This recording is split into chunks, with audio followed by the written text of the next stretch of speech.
नमस्कार 88.4 FM voice of Kinnaur से मैं हूँ आरजे रक्षा और आज मैं एक ऐसी जगह पर आकर बैठी हूँ जहाँ की दीवारों में इतिहास है, हवाओं में कहानियाँ। और जगह जब इतनी खास हो तो मेहमान भी विशेष होना ही चाहिए। तो मेरे साथ है आज ताशी नेगी जी, जिनके पास है ढेर सारा knowledge about tourism, about border and about Kinnauri culture. So sir बहुत बहुत स्वागत है आपका सबसे पहले वॉइस ऑफ किन्नौर पे। बहुत बहुत धन्यवाद रक्षा जी। सबसे पहले तो मैं आपका और ख़ासकर इंडियन आर्मी का तहे दिल से शुक्रगुजार हूँ कि उन्होंने मुझे इस लायक समझा और आज आपके सामने रूबरू होने का मौका दिया। धन्यवाद। Thank you so much sir. Sir आपसे सबसे पहला सवाल ये है, अपना सफ़र आप प्लीज़ हमारे साथ शेयर कीजिए कि किन्नौर की रिसर्च और बॉर्डर स्टडीज़ तक आपकी जर्नी कैसे शुरू हुई। तो ये सफ़र हम आपसे जानना चाहेंगे। रक्षा जी देखिए, जो लिखने का शौक़ या किन्नौर के स्टडी को लेकर के जो अचानक एक शौक़ कह लीजिए या एक पागलपन कह लीजिए या एक जुनून कह लीजिए, उसकी शुरुआत हुई मेरे स्कूल के दिनों से ही।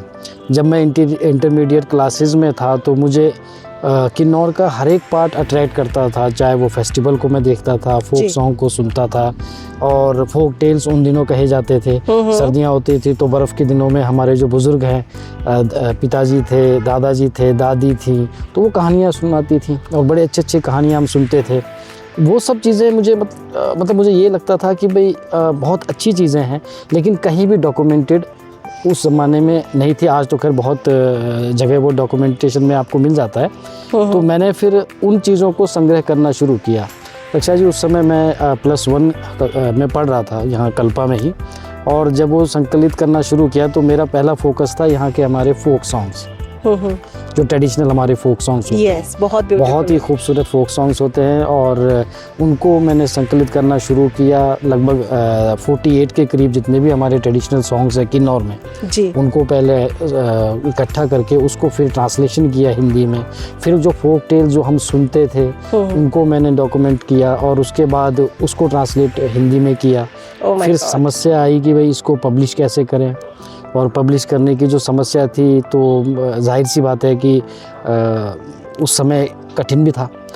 और किसी तरह से मैंने जो है वो पब्लिश कराया साहित्य अकेडमी भारत सरकार की तरफ से 2007 में, तो एक लंबे अंतराल के बाद। तो वहीं से मेरी शुरुआत हुई रक्षा जी राइटिंग की तरफ, या यूँ कहिए रिसर्च की तरफ, या यूँ कहिए कि किन्नौर के तमाम चीज़ों की तरफ, चाहे वो लैंग्वेज है, टूरिज़्म है, हिस्ट्री है, डायलेक्ट है, इन सब चीज़ों को लेकर। तो मैं ये कह सकती हूँ कि किन्नौर आपके लिए सिर्फ जन्मभूमि नहीं, आपके लिए एक जिम्मेदारी भी है। बिल्कुल, आप ये बिल्कुल कह सकती हैं कि एक जिम्मेदारी भी है कि मैं चाहता हूँ कि जब तक विधाता ने हमारी ज़िंदगी लिखी है तो कुछ न कुछ अपने किन्नौर के लिए करके जाएं, चाहे वो लेखन के माध्यम से ही क्यों ना हो।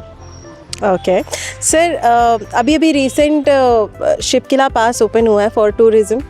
बाहर के लोग आते हैं, बहुत ज़्यादा ऐसी वो अनटच ब्यूटी है, जो बाइक लवर्स होते हैं, ट्रैवलर्स होते हैं, वो आकर विज़िट कर रहे हैं। आपके नज़रिए में शिपकिला को लोग अक्सर एक बॉर्डर पास के तौर पे मानते हैं, लेकिन आपकी नज़र में वो क्या एक जगह है जिसका महत्व बहुत ज़्यादा है किन्नौर के लिए? देखिए, बहुत अच्छा प्रश्न है रक्षा जी आपका। ये शिपकिला जो अमूमन लोग समझते हैं कि ये एक बॉर्डर प्लेस है जहाँ से दो देशों के बीच में आया जाया जाता है, लेकिन मेरा ऐसा मानना है, या ऐसा है भी, शिपकिला जो है दो देशों के बीच की संस्कृति को जोड़ने वाला एक सेतु है जी। एक समय जब तिब्बत अपना एक इंडिपेंडेंट एम्पायर में हुआ करता था तो हमारा जो किन्नौर का पार्ट है और तिब्बत के जो लोग हैं आपस में मेल जोल लेकर के चलते थे जी। सांस्कृतिक रूप में भी हमारा जो रिलेशन है वो बहुत पहले से रहा है। तो शिपकिला एक माध्यम होता था। ये माध्यम इसलिए इम्पोर्टेंट था क्योंकि आप जानते हैं कि हिमालय, हम जहाँ पे ये शिपकिला है या तिब्बत है या किन्नौर का जो इलाका है वो हाई एल्टीट्यूड हिमालय में, बिल्कुल ट्रांस हिमालय बेल्ट में आता है। और हर तरफ से जो है रास्ते ओपन नहीं होते। तो शिपकिला एक ऐसा जोत या एक ऐसा टॉप था जहाँ से ईजिली तिब्बत की तरफ को जाया जा सकता था और तिब्बत के लोग जो है यहाँ से वहाँ से किन्नौर की तरफ या भारत की तरफ जो है वो प्रवेश करते थे। तो अभी तक के जितने भी, अगर आप तिब्बत के हिस्ट्री और किन्नौर के हिस्ट्री के संदर्भ में देखते हैं तो शिपकिला हमारे लिए एक द्वार था, न सिर्फ व्यापार के लिए बल्कि सांस्कृतिक आदान प्रदान के लिए, क्योंकि व्यापार एक अलग एस्पेक्ट है जी। व्यापार एक अलग चीज़ है, लेकिन जब हम संस्कृति की बात करते हैं तो वो एक अलग चीज़ है। तो सांस्कृतिक रूप से हम एक दूसरे के साथ मिले हुए थे और व्यापार तो हम चला ही रहे थे, तो वो एक हमारे लिए एक सेतु का काम करता है जी। तो ये इम्पोर्टेंट रहा है न सिर्फ आज से, बल्कि आप before independence of the nation देखेंगे तब भी शिप किला का इम्पोर्टेंस था। ओके। तब भी लोग जाते थे। 1639 ईस्वी में जी। बुशहर के जो राजा हुए वो राजा केरी सिंह जी हुए। जी। तो केरी सिंह जी के टाइम पर ही, या यूँ कहें कि उन्हीं के प्रयासों से 1650 में जो लवी फेयर शुरू हुआ, जी। जो आज भी मनाया जाता है 11 नवंबर को इसी रामपुर के अंदर। तो वो जो लवी फेयर शुरू हुआ वो यूं ही नहीं शुरू हुआ रक्षा जी, उसके पीछे बहुत एक लंबा एक फहरिस्त था इतिहास का, जी। वो पृष्ठभूमि बंदी है, तब जाकर के वो शुरू हुआ। अच्छा। तो शिप किला जो है उस समय एक व्यापारिक मार्ग के रूप में बहुत अच्छे से आइडेंटिफाई हुआ होगा, और हुआ भी है ऐसा मैं मानता हूँ। जी। दूसरा जो एक इम्पॉर्टेंट चीज़ है कि भाई शिप किला मार्ग सिर्फ व्यापार के लिए नहीं था, रिलीजियस वे के रूप में भी ये जाना जाता था। क्यों? वो इसलिए कि जैसे ही आप शिप किला क्रॉस करके या तिब्बत की तरफ जाएंगे तो यहाँ भी चपरंग करके एक जगह है, तो बहुत बड़ा मोनेस्ट्री था, तो लोग मोनेस्ट्री को जाते थे, और उस तरफ से जो है यहाँ हमारी तरफ किन्नौर की तरफ मोनेस्ट्री के लिए आते थे, जैसे नाको के लिए आते हैं। हाँ, जो नाको में बहुत बड़ा मोनेस्ट्री रहा है, जहाँ पे काफ़ी सारे जो है मॉन्क्स वो स्टडी करते थे। तो ये एक शिप किला को आप यूँ ना देखें कि सिर्फ ये ट्रेड वे था, ट्रेड रूट था, वो नहीं, कल्चरल भी था और रिलीजियस भी। तो जो धर्म को मानने वाले या धर्म के स्टडी को लेकर के जो लोग जाना चाहते थे, तो वो एक रास्ता होता था। आप इसे बिल्कुल ऐसा रखिए कि भाई जैसे मान लीजिए अभी आपने जो है किन्नौर से शिमला जाना है, तो आपके पास राष्ट्रीय राजमार्ग 5 है, तो वो राष्ट्रीय राजमार्ग 5 जो है सिर्फ ट्रैवलिंग के लिए ही नहीं है, उसमें बहुत सारे प्लेसेस आते हैं, होली प्लेसेस हैं, ठीक है, और मंदिर आते हैं, मार्केट आता है, कई सारी चीज़ें आती हैं। तो वैसे ही वो शिप किला था। It is a mixture of Hinduism and Buddhism. NH5 पे आप अगर ट्रैवल कर रहे हैं तो उस समय के सिनेरियो की अगर हम बात करें तो शिप किला का ये इम्पोर्टेंस था।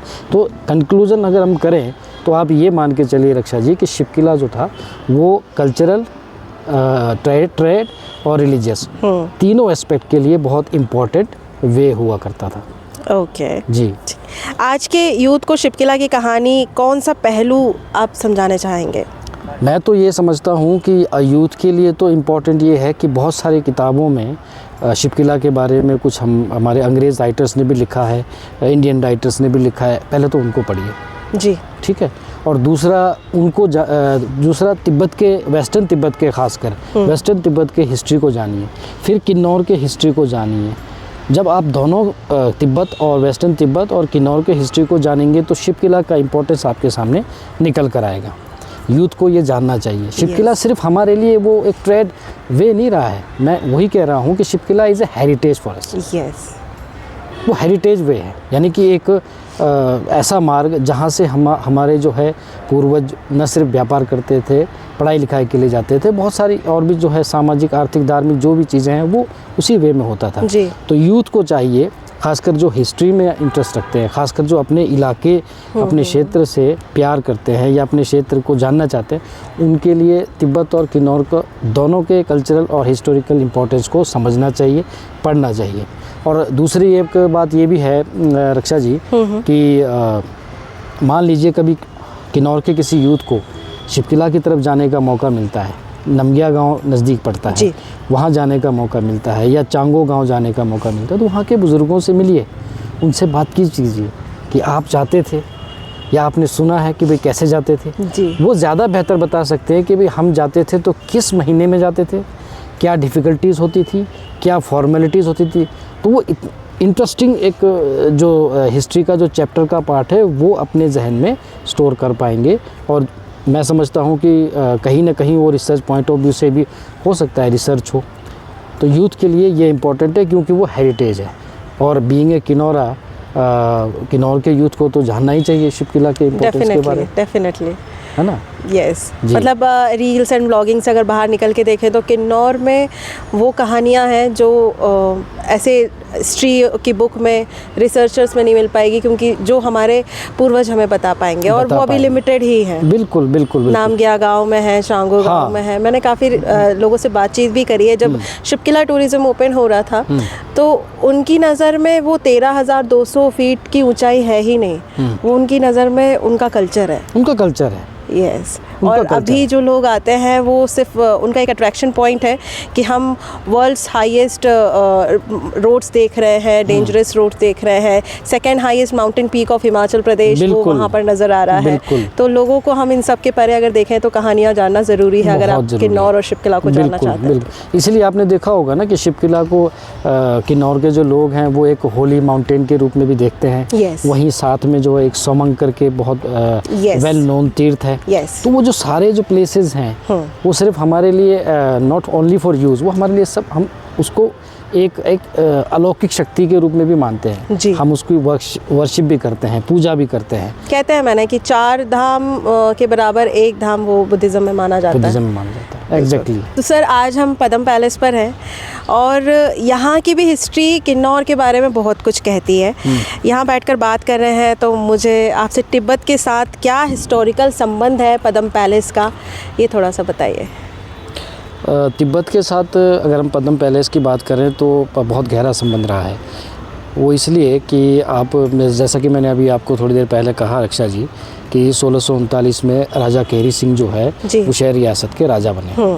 तो वो बहुत दूरदर्शी वाले राजा थे और बहुत महत्वाकांक्षी भावना के साथ काम करने वाले राजा थे। तो उन्होंने 1639 में जैसे ही राज सिंहासन पर वो आरूढ़ हुए तो उनकी नज़र जो वेस्टर्न तिब्बत में रूलिंग को लेकर के लद्दाख और वेस्टर्न तिब्बत के बीच में जो कन्फ्लिक्ट चल रहा था जी, उस पे थी। तो वो चाहते थे कि किसी तरह से जो है कूटनीतिक तरीके से अपने साम्राज्य का भी जो है विस्तार किया जाए। जी। तो ये उनकी सूझबूझ थी कि उन्होंने एक प्लान किया कि क्यों ना मैं तिब्बत यात्रा का एक प्रोग्राम बना करके तिब्बत को चला जाए। जी। तो उन्होंने मानसरोवर यात्रा का एक प्लान बनाया और मानसरोवर यात्रा का प्लान करके वो तिब्बत पहुँचे। तो ऐसा कहा जाता है कि वैसे तो उन्होंने तिब्बत की तरफ जाने के लिए यहाँ के आसपास के कई जो शासकों से मदद मांगी कि चलिए, लेकिन ऐसा कहा जाता है कि कोई नहीं गए और किन्नौर के लोग उनके साथ काफ़ी अच्छी खासी संख्या में गए थे राजा केरी सिंह जी के साथ। जी।